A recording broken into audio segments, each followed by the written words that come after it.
আচ্ছা, চলেন একটা প্রশ্ন দিয়ে আজকের আলোচনাটা শুরু করি। আমরা আমাদের জীবনের যে বড় বড় সিদ্ধান্তগুলো নিই, সেগুলো আসলে কিভাবে নিই?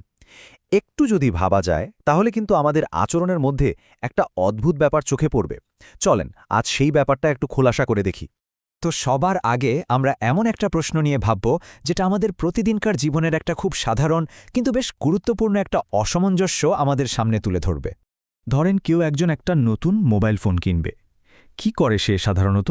মানে ফোনটা কেনার আগে তার প্রস্তুতিটা ঠিক কেমন থাকে? কি করা হয়? ইউটিউবে সার্চ করা হয়, তাই না? আর একটা রিভিউ দেখে কিন্তু মন ভরে না। 10টা 20টা রিভিউ দেখা হয়। কোনটার ক্যামেরা ভালো, কোনটার ব্যাটারি লাইফ বেশি, একদম খুঁটিনাটি সবকিছু যাচাই করা হয়। এখানেই শেষ না, বন্ধুদেরকে জিজ্ঞাসা করা হয়। এমনকি অনেকে তো সোশ্যাল মিডিয়াতে পোস্ট দিয়ে সবার মতামত চায়, তাই না? কিন্তু এখানে একটা প্রশ্ন আছে। জীবনের সবচেয়ে জরুরি যে বিষয়টা, মানে নিজের ধর্ম, সেটা জানার সময় আমরা কি ঠিক একই রকম সতর্কতা দেখাই? এতটুকু শ্রম কি আমরা দিই? সত্যি কথা বলতে কি, বেশিরভাগ মানুষই কিন্তু এটা করে না। কিন্তু কেন? কেন এই অবহেলাটা? আজকের এই আলোচনায় আমরা ঠিক এটাই জানব যে ধর্মের ব্যাপারে মানুষ কেন যাচাই বাছাই করতে চায় না, আর এর ফলটা কতটা মারাত্মক হতে পারে। তো চলুন এবার একটু গভীরে যাই, দেখি যে এই মারাত্মক অবহেলার পেছনে আসল কারণগুলো কি, আর এর বিপদটাই বা ঠিক কতটা। আমাদের সমাজে একটা কথা কিন্তু খুব শোনা যায়, তাই না? যে আরে ধর্মের বিষয়ে তো আলেমরা ভালো বোঝেন, আমরা সাধারণ মানুষ এগুলোর কীই বা বুঝব। কথাটা শুনতে কিন্তু বেশ আরামের, কারণ নিজের দায়িত্বটা খুব সহজে আরেকজনের ঘাড়ে চাপিয়ে দেওয়া যায়। কিন্তু একটু ভেবে দেখুন তো, যদি সাধারণ মানুষ ধর্ম কিছুই না বোঝে, তাহলে তাকে নামাজ পড়তে, রোজা রাখতে বা হালাল হারাম মেনে চলতে কে বলে? আসল কথা হলো, যার উপর কোনো কিছু পালন করার দায়িত্ব আছে, সেই জিনিসটা সম্পর্কে সঠিকভাবে জানার দায়িত্বটাও কিন্তু তারই। ইসলামে কিন্তু একটা খুবই গুরুত্বপূর্ণ নীতি আছে, যদি না জানো তাহলে জিজ্ঞাসা করো। এর মানে কিন্তু এই না যে শুধু প্রশ্ন করে বসে থাকব। এর আসল মানে হলো জানার জন্য নিজে থেকে চেষ্টা করা, বোঝার চেষ্টা করা, আর যা শুনছি তা যাচাই করে নেওয়া। কিন্তু আজকাল কি হচ্ছে?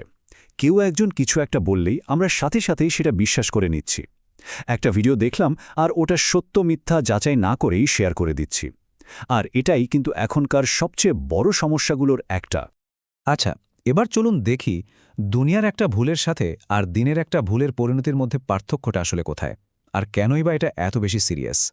চলেন সেই আগের উদাহরণেই ফিরে যাই। ধরেন এত কিছু রিসার্চ করার পরেও কেউ একটা ভুল মোবাইল কিনে ফেলল। কি হবে তাতে? বড়জোর কয়েকটা টাকা নষ্ট হবে, ব্যাস। কিন্তু একবার ভাবুন তো, যদি ধর্ম বুঝতে ভুল হয়, তাহলে তাহলে তো পুরো জীবনটাই ভুল পথে চলে যেতে পারে। দুনিয়ার ক্ষতিটা কিন্তু সীমিত, কিন্তু আখিরাতের ক্ষতি সেটা তো অসীম, অনন্তকালের। এখন মনে একটা প্রশ্ন আসতেই পারে, তাহলে কি আমাদের আলেম বা স্কলারদের কোনো দরকার নেই?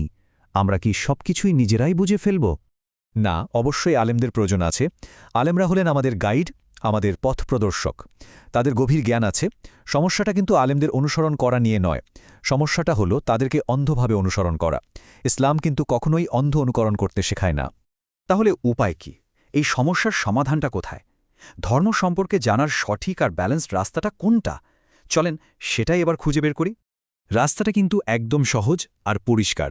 প্রথম কাজ হল নিয়মিত অনুবাদসহ কোরআন পড়া, যাতে সৃষ্টিকর্তা কি বলছেন সেটা সরাসরি বোঝা যায়।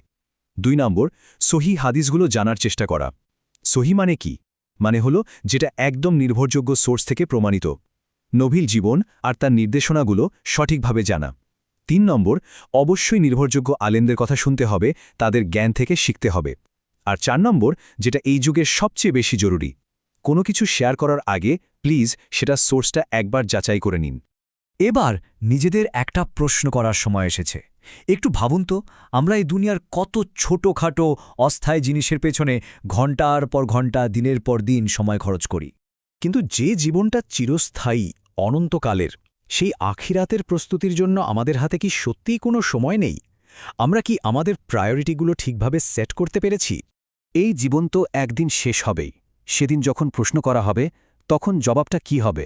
আমি তো জানতাম না, নাকি আসল সত্যিটা আমি আসলে জানার চেষ্টাই করিনি।